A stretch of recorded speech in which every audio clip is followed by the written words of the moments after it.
Emma Riley wiped down the last table at Rosie's diner, her shoulders aching after the double shift. At 32, she'd been working here for almost a decade, a far cry from the dream she once harbored of singing on big stages. The small Nevada town she called home had a way of shrinking dreams down to size. "You're still here?" Doris, the owner, called from the kitchen. "Go home, sweetheart. You've been on your feet since dawn." Emma smiled.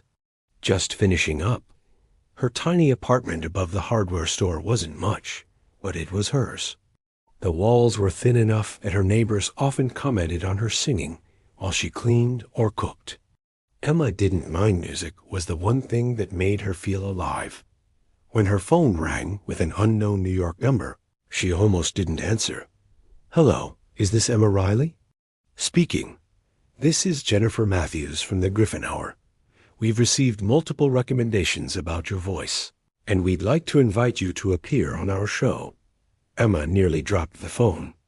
The Griffin Hour was the biggest daytime talk show in America, hosted by the infamous Carson Griffin, known for his sharp wit and sometimes cruel jokes at guests' expense. "There must be some mistake," Emma replied. "I'm just a waitress." "Our theme next week is Hidden American Talents. We'll fly you to New York, put you up at a luxury hotel. All expenses paid." Emma's mind raced. Was this her chance? The one her late mother had always said would come? "You'll get to perform on national television," Jennifer continued. "Isn't that exciting?" What Jennifer didn't say was that Carson Griffin had built his ratings on humiliation. His Hidden Talents segment was notorious for setting ordinary people up for failure, their genuine hopes crushed under the bright lights as the audience roared with laughter. I need to think about it," Emma stammered. "Of course. The offer expires tomorrow." After hanging up, Emma paced her apartment.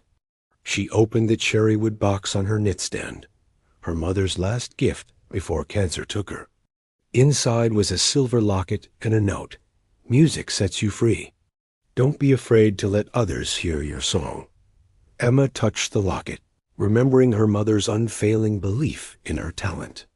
With trembling fingers, she dialed the number back. "Jennifer? It's Emma Riley. I'll do it." 3 days later, Emma boarded her first-ever flight, unaware that in the sleek offices of the Griffin Hour, Carson was reviewing her audition tape with a predatory smile. "Perfect," he said to his producers. "The audience will eat her alive." Part 2. The setup, the Plaza Hotel, was more luxurious than anything Emma had ever experienced.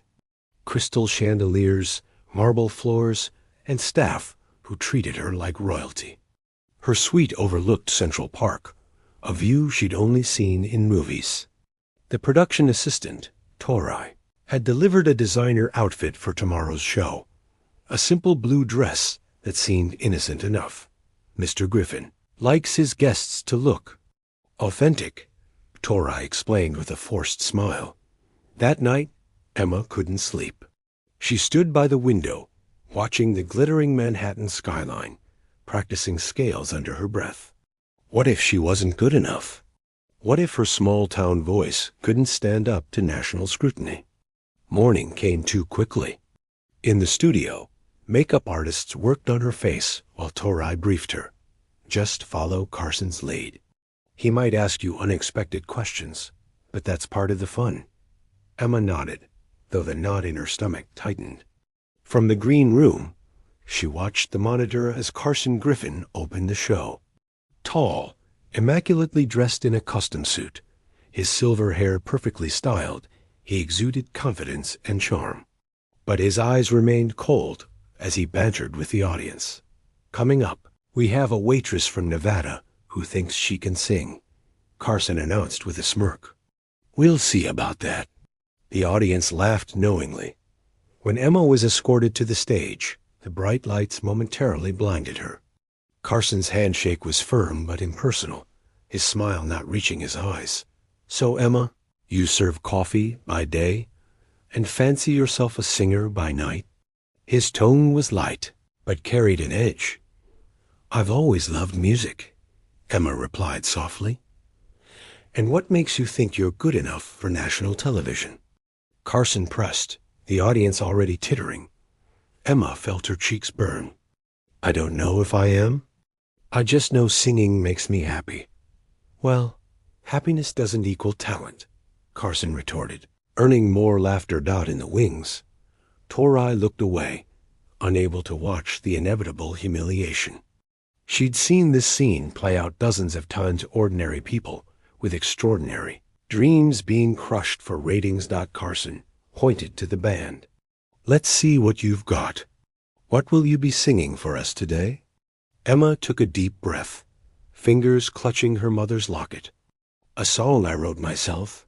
Carson's eyebrows shot up in mock surprise. Oh, not just a singer, but a songwriter too. This should be interesting. The audience's anticipatory laughter felt like daggers. The trap was set, the cameras rolling, and Emma Riley from small-town Nevada was about to become Carson Griffin's latest victim. Part 3. The performance. Carson stood aside with that practiced smirk, expecting another easy target. The band began a simple accompaniment, the kind arranged to make amateur singers sound even worse. Emma closed her eyes, her fingers still on her mother's locket. When she opened them again, she wasn't seeing the audience, or the cameras, or Carson's predatory gaze. She was seeing her mother's face on those nights. They'd sit at their old piano, writing songs together. Before the illness took hold, the first note escaped her lips. Pure and clear as mountain water. The studio fell silent. Emma's voice was unlike anything the audience or Carson had expected.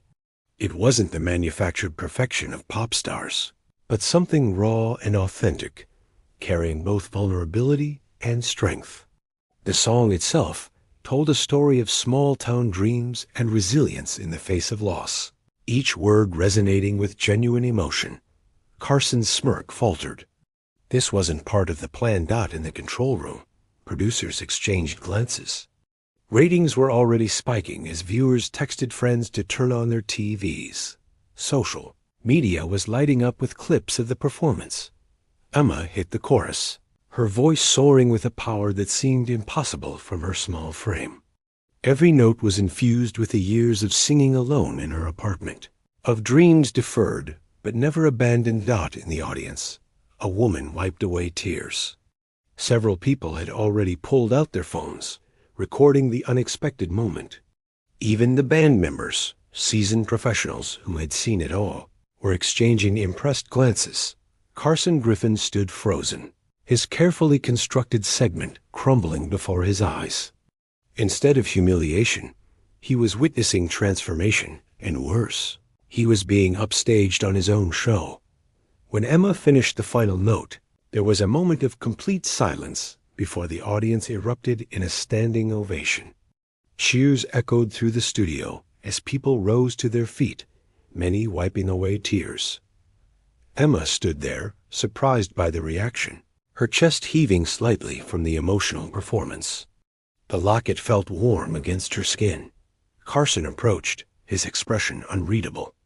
The audience quieted, waiting for his reaction, his sharp critique that would bring everything back to the comfortable territory of mockery. Well, he said, his voice oddly subdued, I think we all just witnessed something extraordinary. The sincerity in his voice surprised even himself. For perhaps the first time in his career, Carson Griffin was speechless, the carefully crafted persona momentarily stripped away. Emma smiled, a genuine smile that reached her eyes. Thank you for giving me the chance to share my song. As the show cut to commercial, Carson's producer was already on his earpiece. Get her agent's details. We want to book her for a follow-up. Emma Riley had no agent. Not yet. The video went viral within hours. Hashtag Emma Riley was trending nationwide, with celebrities sharing the clip and praising the waitress who had silenced Carson Griffin.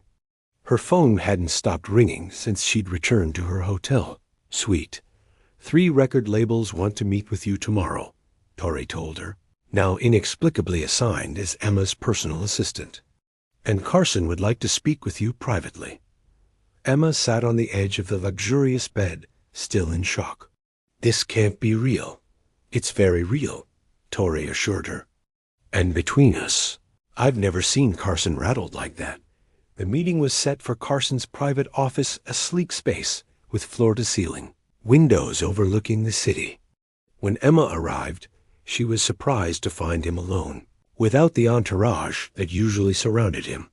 "Please sit," he offered, gesturing to a leather chair across from his desk. Emma perched nervously on the edge. "I owe you an apology," Carson said, the words clearly unfamiliar on his tongue. "The segment was designed to, well, to make you look foolish." "I know," Emma replied quietly. "Everyone in my town watches your show." I knew what I was walking into. Carson looked genuinely surprised. "Then why did you come?" Emma touched her locket. "My mother always said that sometimes you have to walk through fire to find your light." Carson was silent for a moment. "Your mother sounds wise." "She was." "Cancer took her 3 years ago." Something shifted in Carson's expression, a crack in the polished veneer. "My sister. 2 years ago."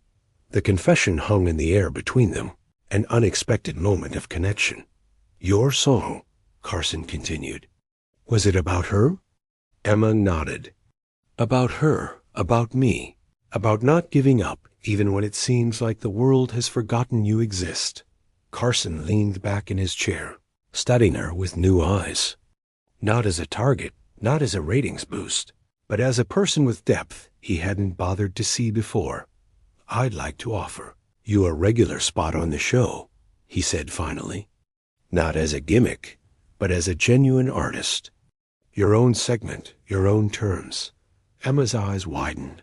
"Why would you do that?" "Because authentic talent is rare, and what you did out there today, ... He gestured vaguely. "It reminded me why I got into this business in the first place. Before it became about tearing people down." As Emma left the office, her phone buzzed with a text from Doris, back at the diner. "The whole town watched you today. We always knew you were destined for more than refilling coffee cups." For the first time, Emma believed it too. 6 months transformed Emma's life completely. Her debut single, the song she'd performed on the Griffin Hour, had spent weeks on the charts. Her weekly segment on Carson's show had become the most anticipated 5 minutes in daytime television. She'd moved to New York, though she still flew back to Nevada twice a month to perform at the community center she was helping to fund. What no one expected was the evolving relationship between Emma and Carson. It began professionally mentorship from an industry veteran to a newcomer. But as weeks passed, their conversations extended beyond show business. Carson had built his career on being unflappable, untouchable. Yet in Emma's presence, the armor cracked. They were opposites in many ways. She with her small-town openness, he with his city-bred cynicism. But they shared something essential. Both understood loss, and both used their art to process it. "You've changed my show," Carson admitted one evening as they shared dinner in his penthouse overlooking the Hudson. "The ratings are higher than ever, but it's more than that. The letters we get now. People are connecting, not just being entertained." Emma smiled. Maybe that's what was missing. Real connection. Outside, snow fell softly on the city, transforming the harsh urban landscape into something gentler. Carson watched Emma as she gazed out at the view, still maintaining that sense of wonder despite her growing fame. "I've never apologized to a guest before you," he said suddenly. "In 15 years of broadcasting. Maybe you never needed to before," Emma suggested. Carson laughed, a genuine sound that his staff would have found unrecognizable. "Oh, I needed to. I just didn't care enough to do it." Their eyes met, and something unspoken passed between them, acknowledgement that whatever was happening between them had long since moved beyond professional courtesy. Later that evening, as Carson walked Emma to her car, a paparazzo captured the moment he tucked a strand of hair behind her ear. his expression unguarded in a way the public had never seen. By morning, the image was everywhere, with headlines speculating about the unlikely relationship between the hardened TV host and the singer who had humbled him. Neither confirmed nor denied the rumors. Some things they'd both learned were too precious to share with the world just yet. 1 year after Emma's first appearance on the Griffin Hour, the show was unrecognizable. Gone were the segments designed to humiliate. Instead, the program highlighted genuine talent and authentic stories. Critics called it television's most surprising reinvention, but viewers simply called it refreshing. Behind the scenes, Emma and Carson had become inseparable, though they maintained professional boundaries in public. Their relationship had deepened into something neither had expected, a partnership built on mutual respect and understanding. Tonight was the 1-year anniversary special. The studio was packed, with celebrities and ordinary viewers alike eager to witness the reunion performance. Backstage, Emma adjusted her gown, a sapphire creation, far more elegant than the simple blue dress from a year ago. Carson approached, handsome in his tuxedo, but visibly nervous. "Ready for this?" he asked. Emma nodded. "Always ready to sing. Not just the performance," Carson clarified, taking her hand. "The announcement." They decided it was time to acknowledge what the public had suspected for months. Not with a press release or exclusive interview, but in their own way, on their own terms. When the lights dimmed and Emma took center stage, the audience fell silent in anticipation. The song she performed was new, a duet she'd written about transformation and second chances. On the final chorus, Carson joined her on stage. Though not a singer by profession, he'd practiced for weeks for this moment. Their voices blended, his deep and uncertain, hers clear and confident, creating something beautifully imperfect. As the final notes faded, Carson took Emma's hand, and to the audience's delight and surprise, dropped to one knee. "You came into my life when I'd forgotten what mattered," he said, his microphone capturing words meant only for her, but shared with millions. "You showed me it's never too late to change, to be better. Will you marry me?"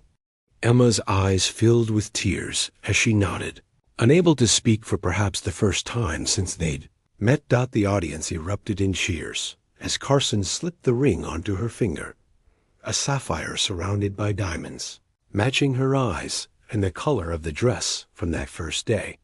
Later, as they stood together at the after-party, surrounded by well-wishers, Emma leaned close to Carson. "Not bad for a small-town waitress and a reformed TV villain," she whispered. Carson laughed, pulling her closer. "The best stories are always about redemption."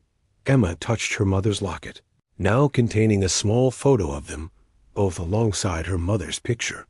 "And about having the courage to sing your song, no matter who might be listening." Outside, fans had gathered with signs and candles, celebrating not just the engagement, but the larger story, how one authentic moment had created ripples of change, reminding everyone that sometimes the most powerful thing we can do is simply be genuinely ourselves.